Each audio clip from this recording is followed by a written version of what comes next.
to this lesson on video games and other electronics. Now, unlike the last few lessons where you probably read the titles and were thinking, well, this is going to be some obvious stuff, when you read this one, you were probably looking forward to it, because this is among the most common questions we're asked in our clinical practice. On a weekly basis, we are asked, how long should my child be allowed to play video games? Or should I buy my 8-year-old a game that's rated M? Or parents may ask, does my child behave like this because of playing video games? Well, the issue of video games have become a dominant feature of many therapy sessions. Emerging in the 1970s, video gaming has exploded over the last few decades, and it has taken hold of many children and adolescents, and to be honest, some adults. To address this issue, I'm going to begin by exploring a few myths and present what I believe creates and promotes the problems we tend to see with video games. So first, the myths.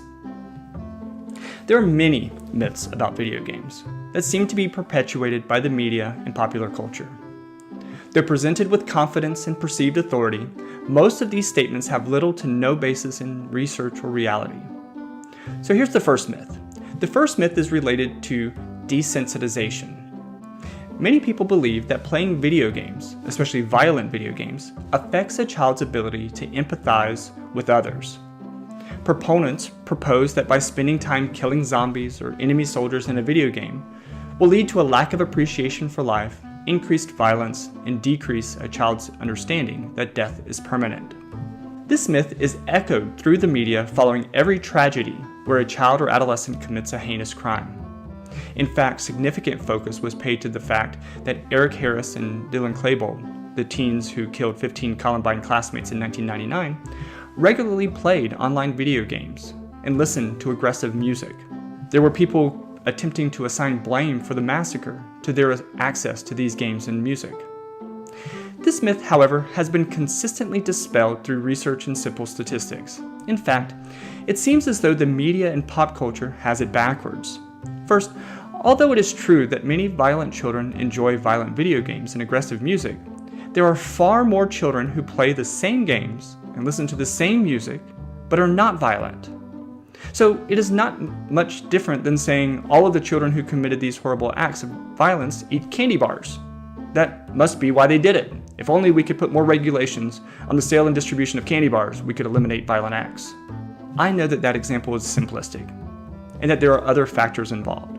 But we forget that there are millions of children all around the world who play the same exact games for the same exact amount of time, or even longer, and never commit a violent act. The relationship between the two is not causal, no matter how much we say it is. It simply isn't true. Moreover, what we also know is that when it comes to the idea of desensitization, many researchers have identified the fact that video games have no more of an impact on desensitization than the evening news. In fact, what researchers have found is that for many of us, the effects are almost identical. That is, we become somewhat desensitized for a short period of time following a particular viewing or following the playing of a particular game. Once we've been off the game for a matter of a few hours or maybe even in a day, much of those effects disappear. But again, the key here is that it's not much different than watching the evening news. Second, a few years ago, Peter Langman published a reanalysis of school-age shooters in his book titled Why Kids Kill. In the book, he provides strong evidence that school shootings are more likely the expression of mental illness than a result of playing video games.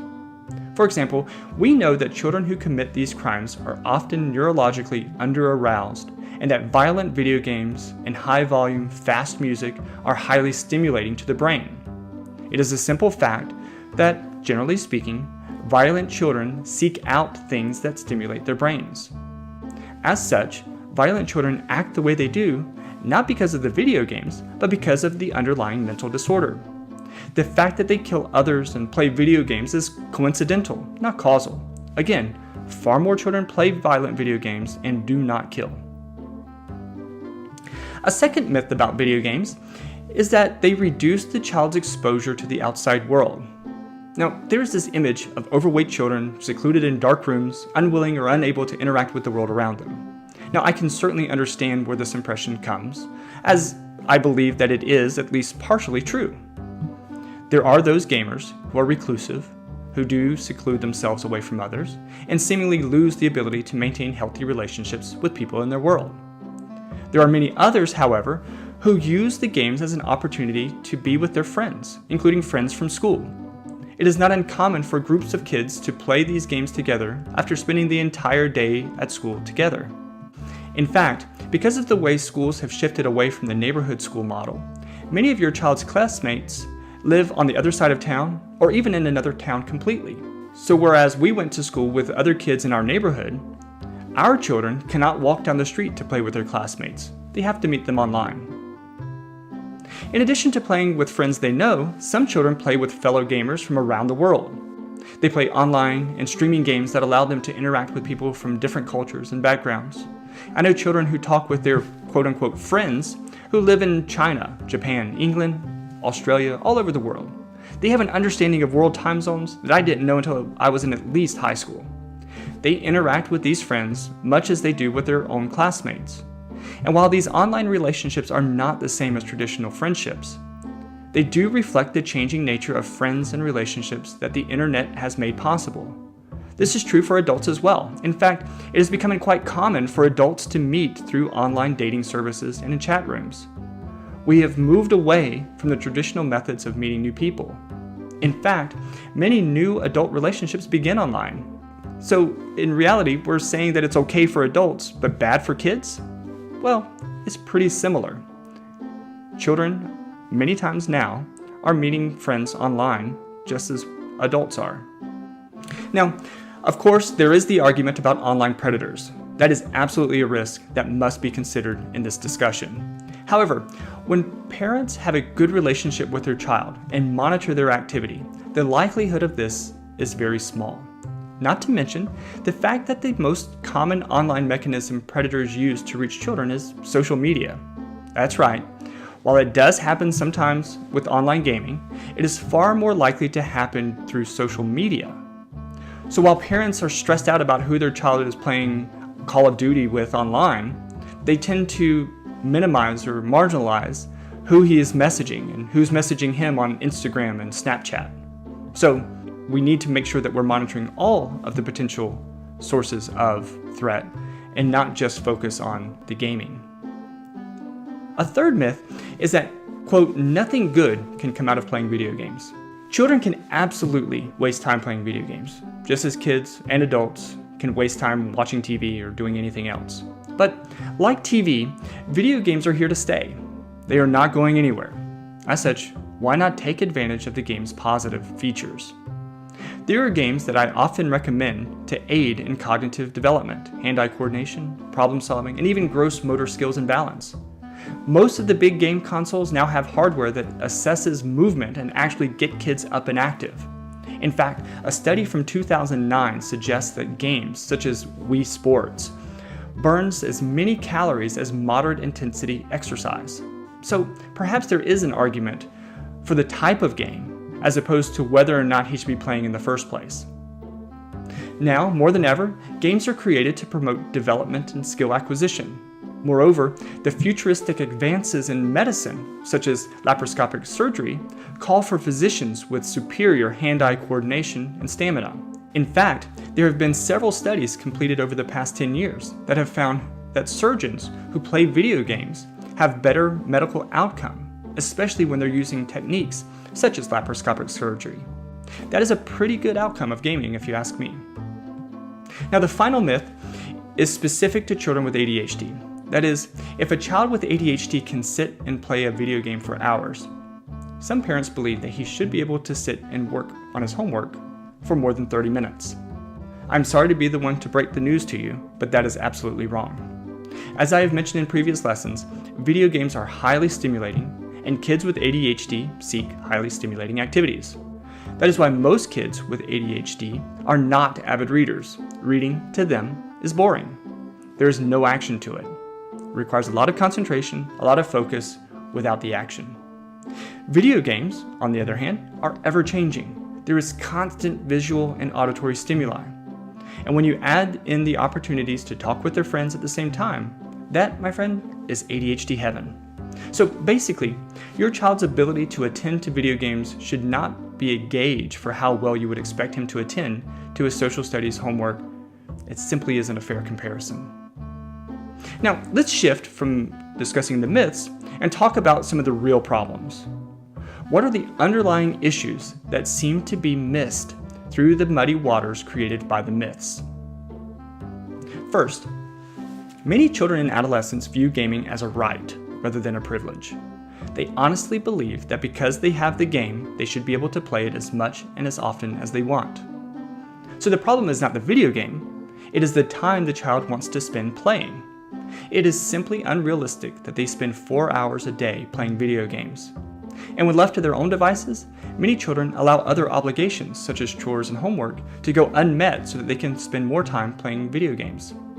Many kids even lie to their parents about having assignments from school so that they can squeeze a few more minutes out of their day for gaming. They simply become immersed in the game to the point that some describe it as an addiction. It certainly resembles an addiction and needs to be remedied before the problem gets too far out of control. The second actual problem with video games is actually more serious. That is, it reduces and in some cases completely eliminates one-on-one time between the parent and child. Most parents don't play video games, at least not to the same extent as their kids. Some parents, as I mentioned in a previous lesson, are pleased when their children are playing video games as the game serves as a babysitter, providing the parents with a much needed downtime.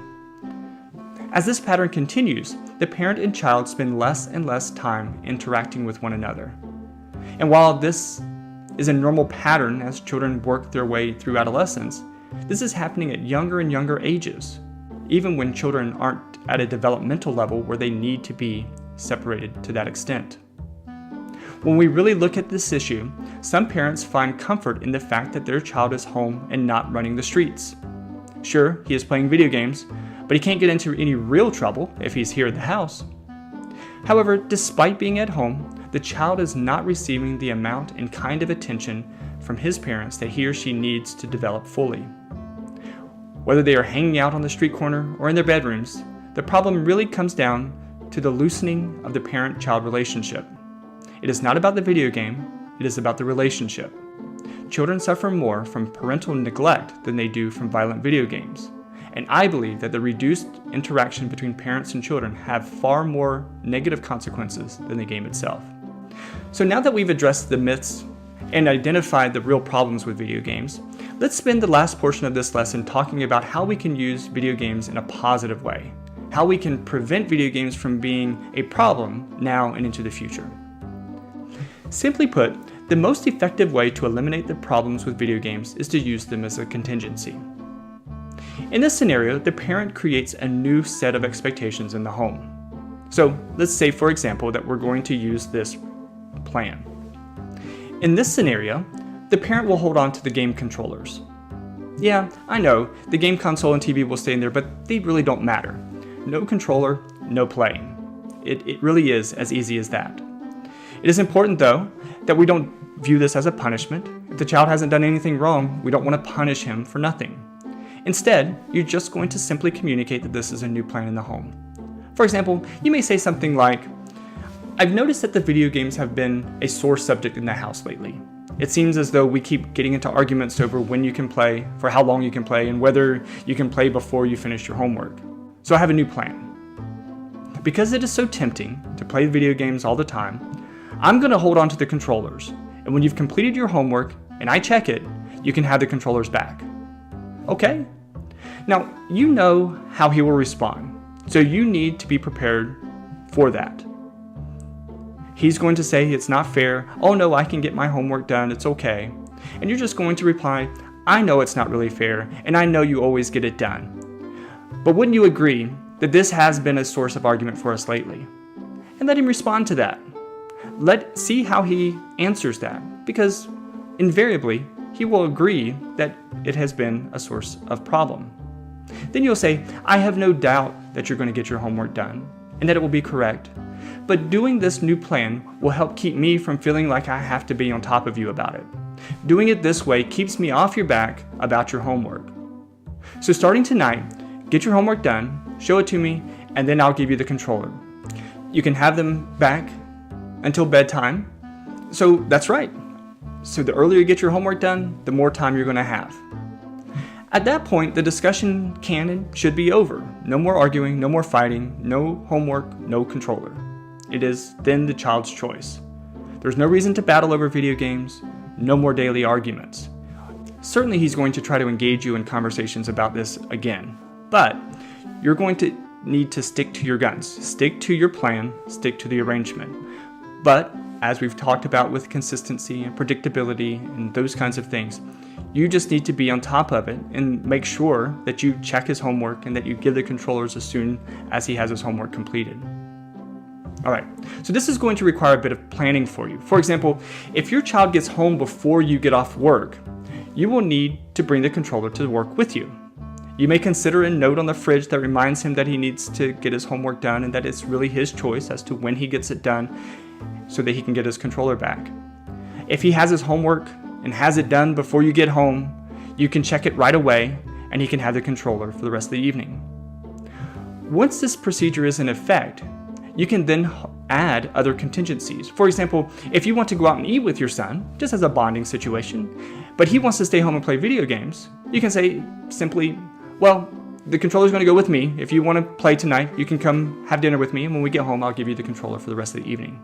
Again, the child still has the choice, placing that with him. He can stay at home if he wants to, but he can't stay home to choose the video game over building a relationship with you. So with this process, you are creating opportunities to 1, limit your child's time on the game, and 2, increasing opportunities to spend one-on-one time with the child. Now, if your child still chooses not to go out to eat with you, sure, you miss out on one goal, the one-on-one time, but you still accomplish the other, reducing his time gaming. Admittedly, this strategy takes some time and work, but when used effectively, it is a very powerful way to break the child's obsessiveness towards the game and improves your relationship with him over time. Moreover, the completion of homework requirement can be replaced with any other task that you want him to do, such as chores, dinner, bath time, and so on. So you can use this strategy, manipulate it, and adjust it as you need to fit other situations. Using this strategy also helps when you need to use the game or electronic device at other times.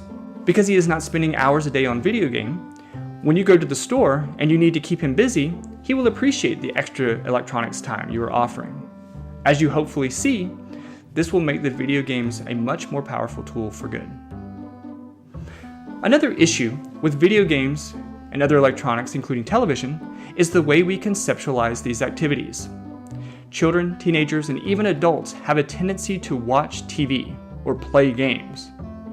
When perceived this way, the activity is open-ended. There is no identifiable end to the activity. Instead, I encourage you to consider reframing these activities to be more specific. For example, how many times have you sat down to watch TV, flipped from channel to channel, and could not find anything that you really wanted to watch?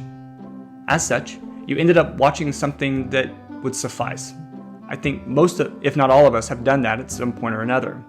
That, like your child's tendency to become lost in his game, removes you from the world around you and others in the house. So instead of sitting to watch TV, I encourage you to identify a program that you want to watch and then stick to that. If you tell yourself that you're going to sit down and watch an episode of Gotham, you know exactly what the expectation is, and more importantly, exactly when the activity ends. You can then move on with the day without getting consumed by the feeling of dissatisfaction that you didn't get to watch anything good. When you do that and verbalize what you're doing so that your child learns to plan such activities accordingly, it will be easier to get your child to do the same thing with video games. He should not go to play Xbox. He should go to play Call of Duty for 30 minutes and then take a break from it and see what's going on. When we identify an ending, either by the conclusion of the program or with a clearly defined time period, it makes it much easier to transition away to something else. The final issue with electronics has to be about cell phones and social media. Parents battle their children, especially teens, when it comes to the amount of time they spend on social media sites and apps. I'm going to say something very difficult for you to hear, so prepare yourself. This is a battle you're going to lose. There, it's like ripping a Band-Aid off in one quick pull. The reality is that social media is the primary way in which teenagers communicate with one another. When we were kids, we talked on the phone. Remember the restrictions we had? Remember we could only spend about 15 minutes on the phone because we didn't even have call waiting at the time, and what if there was an emergency and someone needed to call us and let us know? So the first point here is that what we see in teens today is nothing new. There have always been these types of issues. The second point is, sure, there should be some limitation to social media and phone use, but that, like so many other things, should be tempered based upon your child and how well he or she is doing with everything else. Like other video games, if the phone is interfering with getting homework done, the decision is simple: no phone until homework is done. If she is not doing other things because of her cell phone use, then you use the same procedure. It is not rocket science. That said, I encourage you to consider a few things when planning this. First, unless there is something very serious going on that could be dangerous or damaging, resist the urge to totally remove social media. I know what you're going to say, but hear me out. Social media is how teenagers stay connected with other teenagers. No social media, no connection. And again, unless it is dangerous or damaging, teens' connections are part of healthy teen development, so they need to be connected. Second, despite all that I've just said, you should still monitor. If your child has a Snapchat profile, you should have a Snapchat profile and be one of her followers. If your son has an Instagram profile, you should too, and you should follow him. This allows you to monitor what your child is posting. In addition, when your child opens the account, it should be an agreement that you can check it anytime you want, just to make sure that there's no private messages that could be problematic. Trust is an important aspect of raising children, especially impulsive children with ADHD. But you have to work at it and give them the opportunity to prove themselves to you. Okay, that's about it for this lesson. As parents, I believe that it is definitely time that we shift our perspective of electronics. Have they been problematic for some? Absolutely. But are they destined to be a problem for everyone? No way. If used appropriately, you can use video games to your advantage to encourage your child with ADHD to meet your expectation while allowing your relationship with him to grow. Plus, you should consider sitting down and playing some games with him. Video games have changed a lot since Pong. They are much more fun and much more interactive, and you would be amazed at the graphics. All right, we would love to hear from you in the discussion section of the lesson. If you have any other questions, comments, or concerns, we'd love to hear from you so that others can benefit and learn from you as well. So thanks, and we will see you at the next lesson.